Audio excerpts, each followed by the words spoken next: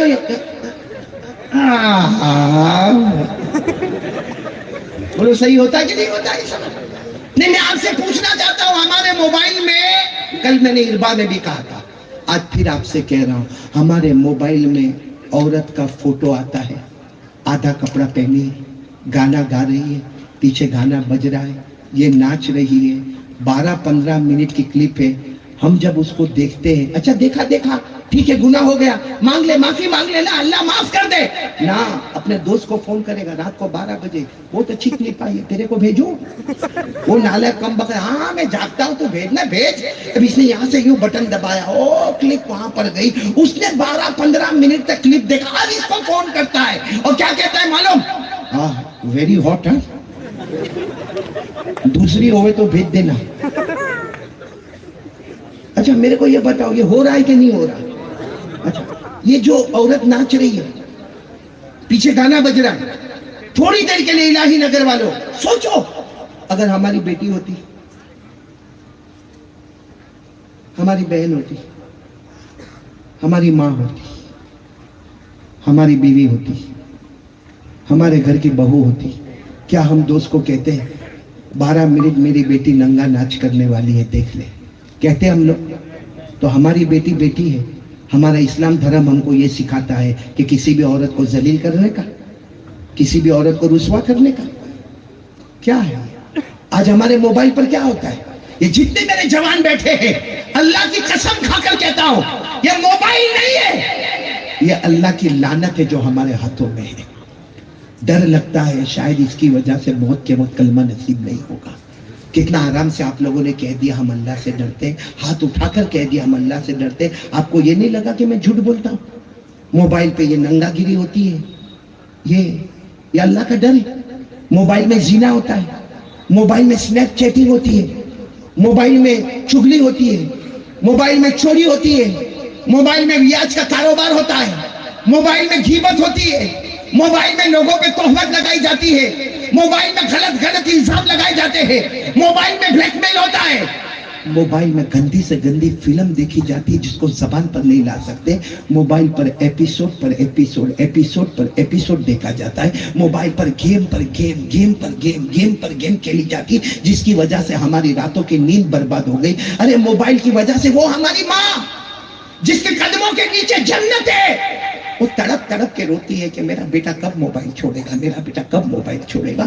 ایسا لگتا ہے کہ ہم نے ماں کو کہہ دیا تیرے قدموں کے نیچے جنت میں اٹھا چکا ہوں۔ وہ ہمارا باپ وہ جانتا ہے کہ میرا بیٹا غلط کرتا ہے مگر طاقت نہیں کہ اپنے بیٹے کو بولے۔ 10 آدمی کو بولے گا میرا بیٹا خراب ہے، میرا بیٹا آوارہ ہے، لیکن بیٹے کو جا کے نہیں بولے گا۔ حالانکہ ہمارے نبی نے فرمایا ابا تو جنت کا دروازہ ہے، کہیں ایسا تو نہیں کہ ہم نے جنت کے دروازے کو توڑ دیا ہے۔ یہ موبائل نے ماں کے قدموں سے جنت کو نکالا، یہ موبائل نے ہمارے ابا جنت کے دروازے کو توڑا۔ بلکہ الہی نگر والوں پوری دنیا کا سروے کرو، میں قاری احمد علی قسم کھا کر کہتا ہوں ہمارے سماج، ہمارے معاشرے، ہمارے کمیونٹی میں جتنی طلاقیں ہوئی ہے اس کی وجہ بھی موبائل ہے۔ صحیح کہہ رہا ہوں غلط کہہ رہا ہوں؟ اس لیے میرے پیاروں اللہ کا ڈر کیسا ڈر ہے اللہ کے سامنے جھوٹ بولنے کا؟ یہ پورے مجمع نے دونوں ہاتھ اٹھائے، پورے مجمع نے کہا ہم اللہ سے ڈرتے ہیں۔ تو جب ہمارے جیب میں موبائل میں گندہ گیری ہوتی ہے تب اللہ کہاں ہے؟ کہاں ہے؟ کیا ہمارے نبی نے ہم کو پرمیشن دی ہے کہ موبائل میں زنا کر؟ کیا کسی ولی نے یہ کہا ہے کہ نمازیں چھوڑ دے لیکن موبائل کو مت چھوڑنا؟ میں کہوں نا تو غلط نہیں ہوگا، آج ماں سے وہ محبت نہیں ہے جو موبائل سے محبت ہے۔ ماں ہاسپٹل میں لیکن دیکھو یہ گھوم رہا ہے، ادھر جا رہا ہے ادھر جا رہا، اور موبائل تھوڑی دیر کے لیے گھم ہو گیا، تھوڑی دیر کے لیے اس نے یوں دیکھا موبائل نہیں ہے، فوراً گھنٹی بجا دیکھنا میرا موبائل کا ہے، ارے تو دیکھنا میرا موبائل کا ہے، ارے میری آفس میں، میری دکان میں، میرے گھر، ارے دیکھنا جلدی دے۔ کیا ہوا؟ اٹیک آ گیا؟ ماں بیمار تھی تب ایسا تڑپا تھا، ابا کی بیماری پر تڑپا تھا، وہ ماں جس نے 9 مہینے تک ہمیں پیٹ میں رکھا، وہ ماں جس نے 2 سال تک ہمیں چھاتی سے لگایا، وہ ماں جو خود تڑپتی رہی مگر بیٹے کو بھوکا نہیں رکھا، پیاسا نہیں رکھا، رات بھر جاگ کر بیٹے کو دوا پلا۔ یہ ٹھنڈی کا موسم ہے، ایک چادر ایک کمبل ہوتا تھا، بیٹے کو بخار آتا تھا، ماں اپنا کمبل بیٹے کے اوپر رکھ کر چلی جاتی تھی۔ آج وہ ماں سے بھی نفرت ہو گئی۔ یہ اللہ کا ڈر ہے؟ ابا کو کہنے کی ہمت نہیں کہ میرا بیٹا یہ کر، بیٹا ایسا رہتا ہے، ایسا بتاتا ہے میرا دماغ بہت گرم ہے، میں بہت ہاٹ کھوپڑی کا ہوں، میرا دماغ بہت گرم ہے، باپ کو بولنے نہیں دیتا۔ کیا یہ باپ تیرے جنت کا دروازہ بنے گا؟ کیا یہ ماں کے قدموں کے نیچے جنت رہے گی؟ اور یہ موبائل کی وجہ سے ہماری بیوی کا بھروسہ ہم پہ سے ختم ہو گیا، قیامت میں اس کا کیا جواب دیں گے؟ میں یہ پوچھتا ہوں کہ جب ہم بیڑی پیتے ہیں، سگریٹ پیتے ہیں، ہم تمباکو کھاتے ہیں، ہم گٹکا کھاتے ہیں، ہم دارو پیتے ہیں، ہم وہ کھانسی کے سیرپ چڑھا جاتے ہیں جو آخری درجے کا نشہ ہے، ہمیں مزہ آتا ہے، ہم پاؤڈر استعمال کرتے ہیں۔ میرے پیاروں کیا یہ سب کی اجازت اللہ نے دی ہے؟ کہاں جاتے ہیں اللہ اس وقت؟ بولو نا اس وقت اللہ کہاں جاتے ہیں؟ ایک بات بہت عجیب میں آپ کو بتا رہا ہوں میرے پیاروں، سب سنیں گے انشاءاللہ، سنیں گے نا؟ یہ گٹکا، یہ تمباکو، ہمارا جوان جس طریقے سے کھاتا بیٹا اسلم، اللہ حفاظت فرمائے۔ الہی نگر میں بائک پر بیٹھے گا، کس پر بیٹھے گا؟ بائک پر، ارے بڑے بازار میں جائے گا جہاں چاروں طرف بھیڑ بھاڑ ہوگی نا، وہاں جا کر بائک کو زوردار پہلے تو بریک مارے گا، بولو کرتا کہ نہیں کرتا؟ اور پھر اطمینان سے جیب سے نکالے گا، یوں کر کے ہلائے گا، بولو ہوتا نہیں ہوتا؟ ارے بولو ہوتا نہیں ہوتا؟ اب یوں کھولتا، بولو ہوا؟ پیا کہ نہیں پیا؟ کھایا کہ نہیں کھایا؟ پھر کیا ہوتا معلوم ہے؟ پھر کیا ہوتا؟ یہ نقصان ہے،